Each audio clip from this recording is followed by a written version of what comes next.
What's up, Richard? Timmons here. Now, with Ray Fiennes coming back to the big screen this week for 28 years later, the Bone Tampa, and he's also in that new movie called The Coral, I think it's called, from Sony Classics, and also he's playing President Snow in the upcoming Hunger Games movie. The guy is just, to me, I think Ray Fiennes is one of the best actors in the business without an Oscar. He's got nominated and all, but he doesn't have one on him. So the guy is just incredible. So here is my official top 10 favorite Ray Fiennes movies. Because, again, the guy is just one of the best there. I mean, he's played villains. He's done, like, stuff. The guy is just always incredible. So here is, of course, my top 10. Number 10 is a movie that not many people talk about nowadays. But it is Luca Guadagnino's film, A Bigger Splash. A Bigger Splash stars Ray Fiennes, Dakota Johnson, Tilda Swinton, and it's about a rock star and her partner who vacations in this island, but tensions erupt when old flames arise with his daughter here. And you do got Ray Fiennes, who plays the explosive, seductive music producer, and Ray Fiennes is great. He definitely plays the part very well here. This definitely is very risque throughout as well, if you know what I mean. But it is a really decent one. Great performances. Tilda Swinton is great. Dakota Johnson. I can never pronounce the guy's last name too well. But French guy, Memphis Schwarnas. I can never pronounce his last name too well. But he's actually really good here. It's a really decent film. If you guys haven't seen it, give it a go. That's actually the first Luca Guadagnino movie I ever saw in theaters, by the way. But anyway. Alright, coming in at number 9 is Made in Manhattan. Now, Made in Manhattan is a rom-com starring Jennifer Lopez and Ray Fiennes, and it's where like a hotel maid is mistaken for a wealthy socialite and sparks a fairy tale romance with a politician, of course played by Ray Fiennes. You do got a very young Logan Lerman as well. Oh, not Logan Lerman. Tyler Posey, my bad. A very young Tyler Posey was also in this here too. It's a really nice little rom-com. J-Lo, Ray Fiennes definitely had that rom-com that perfectly. It is a really nice little charming film if you guys have seen that. Number 8 is the one that I think probably could have easily gotten an Oscar win, and that is Conclave.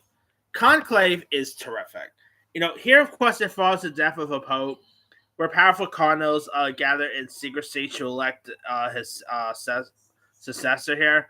And you do got Stanley Tucci, John Lithgow, Isabella Rossellini, and it's definitely one of his best. Like, if it wasn't for Adrien Brody that year, I think there could have been a good chance Ray Fiennes could have won his Oscar for this, because he was just excellent all around.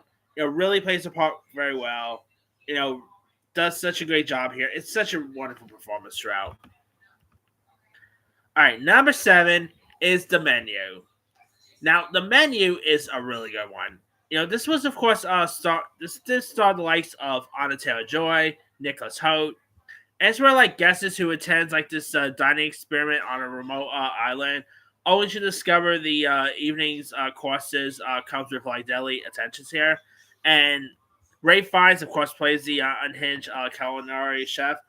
This is one of his best performances in recent years. He really does such a great job here. Love the horror aspects. He is very creepy throughout.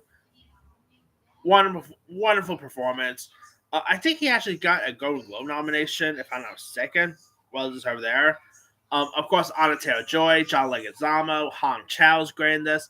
It's such a good one. If you guys never seen The Menu, do yourself a favor, give it a go. You'll also be hungry for a burger if you watch this too, by the way. Just give me a heads up. All right. Number 6 is The Grand Budapest Hotel. Of course, this was directed by Wes Anderson, starring Ray Fiennes, Tony Rivoli, William Dafoe, Owen Wilson, Saoirse Ronan. List goes on and on. It is a caper set in the luxurious European hotel, following his legendary concierge and his loyal protege, amid like Detmer and political upheaval here.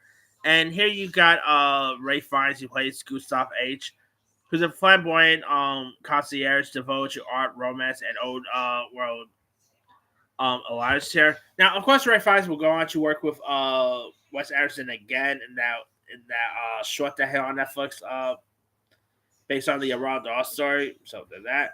But Ray Fiennes is wonderful throughout here. Really plays the part well. His chemistry with Tony Varoli is really great. Of course, Tony, you might know him as like Flash Thompson in the recent Spider-Man movies. This was actually his acting debut, if I'm not mistaken. He does such a good job throughout. It's such a really decent Wes Anderson flick. One of Wes Anderson's best as well. Such a really good one there. All right, number 5 is The Constant Gardener. The Constant Gardener starred Ray Fiennes, Rachel Weisz, the movie that actually won Rachel Weisz an Oscar, really. Directed by Fernando Morales. Well, of course, like this, after his activist wife is killed in Kenya, this matter diplomat uncovers like a conspiracy involving a pharmaceutical corruption here. And Ray Fiennes plays the reserve risk diplomat who's like grief driven investigation transforms him into like a quiet crusader for justice here. And his chemistry with Rachel Weisz is terrific. Such a really decent flick. Really interesting performances by Fiennes, Rachel Weisz. Well deserving on her Oscar win there. She's incredible here. Number 4 is Quiz Show. Now, Quiz Show was directed by Robert Redford. Is the dramatization of the 1950s quiz show scandal, exposing how producers rigged outcomes to boost ratings. Ray Fiennes plays the academic who becomes a TV sensation throughout. It's such a really wonderful film. This, of course, came on the heels of another very popular Fiennes movie, which I'll talk about here in a bit. But Quiz Show is terrific. It actually did score a couple of Oscar nominations, including Best Picture. At the Oscars, it's such a really decent one. John Turturro's great in this as well. Paul Scofield, such a really wonderful film. Crazy that it is based on a true story. Robert Redford directed this. Really good direction there. Really decent folk there. All right. Coming in at number 3 is Skyfall. Now, of course, here you got Ray Fiennes, who, of course, one of the latest Bond movies, featuring Ray Fiennes as the role of the government spectacle of MI6, who eventually becomes the new M here. And Ray Fiennes really has great chemistry with Daniel Craig's Bond. I always felt like Ray Fiennes could have easily have played a Bond villain, to be honest. Yeah, I was still really interested they actually did not really get him to play a villain. But hey, he still is incredible here throughout. Definitely has some decent performance as the role. I mean, a really decent performance at least. All right. Number 2 is the Harry Potter franchise. Now, of course, obviously one of his most iconic roles to date will always be as Lord Voldemort from the Harry Potter franchise. Obviously, he did play the role a couple of other times, but I am actually mostly going with the Deathly Hallows movies because that is where he got his comeuppance as the role of Voldemort, and it was like a really great finale of the Harry Potter franchise.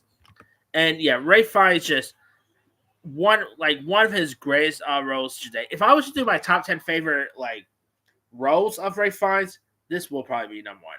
But Harry Potter, the Harry Potter franchise, he is just great in them throughout. He embodies Voldemort perfectly. He is very creepy as a role. Great makeup they used on him. Such a really wonderful performance. And whoever they get to play Voldemort in the Harry Potter TV show, it would be hard to top Ray Fiennes' portrayal. But we'll see who's going to be there.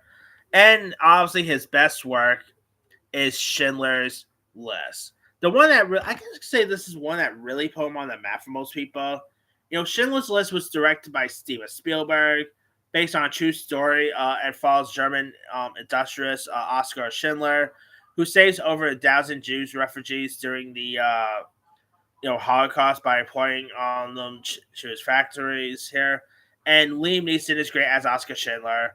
Ray Fiennes played Amon Goff, who's a Nazi SS officer and commander of the labor camp.